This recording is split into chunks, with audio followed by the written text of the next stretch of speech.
Have you ever caught yourself doing something good just because you think you're supposed to? You're kind, you're polite, you follow the rules, you help others. But deep down, it doesn't feel real. It feels like you're playing a role, trying to be someone you think you should be. Krishnamurti said something radical. He said, "The more you try to be good, the more you become artificial." Let that sink in. He wasn't saying you shouldn't be kind or loving. He was saying that when you're trying to become something, especially something society labels as good, you disconnect from what's actually true inside you. Think about it. From the time we're kids, we're told, be a good boy, be a good girl, be nice, don't talk back, help others.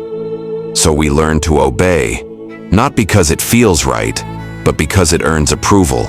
And slowly, we build a mask, a version of ourselves that looks good on the outside.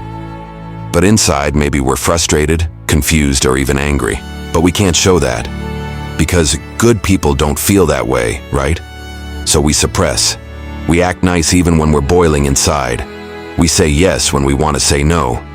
We smile when we feel empty. And that's where the fakeness begins. Krishnamurti wasn't interested in surface-level morality. He wasn't about playing the good citizen. He was after something deeper, authenticity.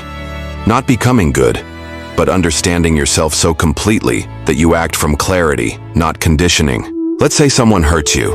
You feel angry, betrayed, but your inner voice says, "No, I can't be angry. I have to forgive. I have to be spiritual." So you pretend you're okay. You fake a smile. You force forgiveness, not because it's real, but because it fits the good person narrative. That's not goodness. That's acting. And Krishnamurti would say, real understanding begins when you stop pretending. Why do we try so hard to be good in the first place?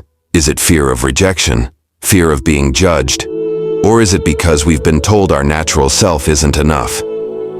Here's the paradox.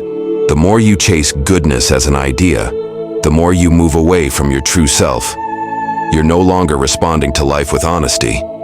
You're reacting based on how you think a good person should act, and that's exhausting.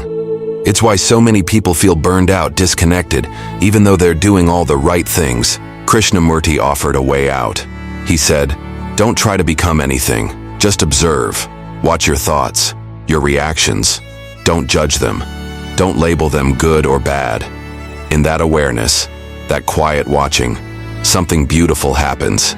You start to understand yourself, not through books, not through teachings, but by seeing, moment to moment, how your mind works. And from that clarity, real change happens. Not because you're trying to be good, but because truth makes falseness impossible. But what does it actually look like to live without trying to be good? Does that mean chaos, selfishness, or is it something far more powerful and honest? Let's go deeper. So what does it really mean to stop trying to be good? It doesn't mean you become reckless. It doesn't mean you stop caring about others. It means your actions stop coming from fear and start coming from understanding. See, when you stop trying to fit into an idea of goodness, you make space to be real. And when you're real, something shifts. You start responding honestly to life, not through filters of guilt, pressure, or approval seeking. Let's go back to the earlier example. Someone hurts you, and this time, you don't fake forgiveness. You allow yourself to feel the hurt, the anger, the confusion. You sit with it. You watch it. You don't run from it. In that space, you're not reacting. You're not trying to be enlightened. You're just being. And from that state, real forgiveness might come. Not forced, but free. It might take time, but when it comes, it's honest. It doesn't carry bitterness behind a fake smile. Krishnamurti saw how modern society and even spiritual circles trap people in identities. The kind person, the humble leader, the always positive healer. But he said, to be free is to be nothing, not something, not someone. Just nothing, no label, no image, no performance. And that's terrifying, because most of us want an identity. We want to be seen as good, as smart, as kind, as compassionate. But that craving to be seen a certain way, that's the root of inauthenticity. It means you're no longer living, you're performing. You're editing yourself to match the character you think others will approve of. Here's a question Krishnamurti might ask you. Can you look at yourself without any judgment? Without any desire to improve? Without trying to become better, wiser, more spiritual? Just look. Observe your fear. Observe your ambition. Observe your jealousy. Don't fix it. Don't suppress it. Just see it. He believed that seeing clearly is the beginning of real change, not effort, not discipline, not trying to mold yourself into a better version. Let's be honest, we live in a culture obsessed with self-improvement. Books, courses, podcasts, all telling us how to be better, kinder, more successful. But Krishnamurti wasn't impressed. He said, "To understand yourself is the beginning of wisdom. Only then can there be change." And that change doesn't come from struggle. It comes from insight, from a mind that's quiet, not because it was forced into silence, but because it finally stopped pretending. So how do you live without the need to become anything? How do you stay honest in a world that constantly asks you to wear a mask? That's what we'll explore next. And maybe, the answer isn't about changing who you are, but finally seeing who you've been all along. So how do you live without trying to become anything?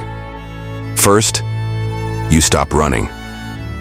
Running from discomfort, from anger, from jealousy, from insecurity. You stop labeling them as bad. You just look, like watching a storm pass through the sky, without judging the clouds. Krishnamurti called this choiceless awareness.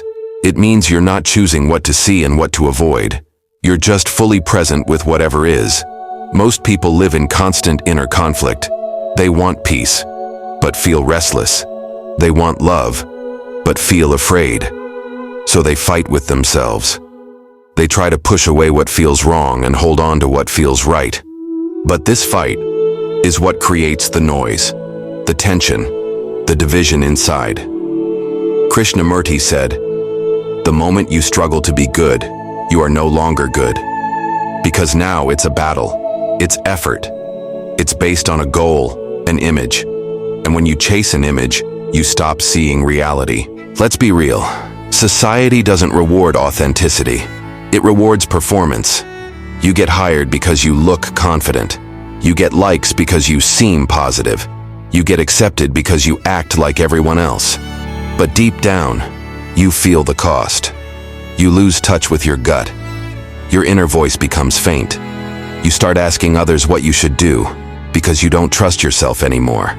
And that's where real suffering begins. Not because you're a bad person, but because you've built your life on an idea of what a good person should be. Krishnamurti didn't give people rules.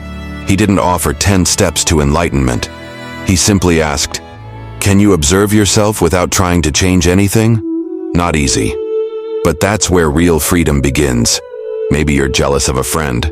Maybe you feel resentment toward your parents. Maybe you're tired of being everyone's emotional support. And yet, you smile. You say, "I'm fine." You act caring, because good people don't feel those things, right? But here's the truth. Everyone does.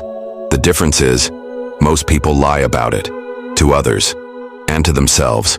Krishnamurti would challenge you to stop pretending, not for the world, not to make a point, but for yourself. Because when you're finally honest, painfully, deeply honest, something strange happens. You stop feeling divided.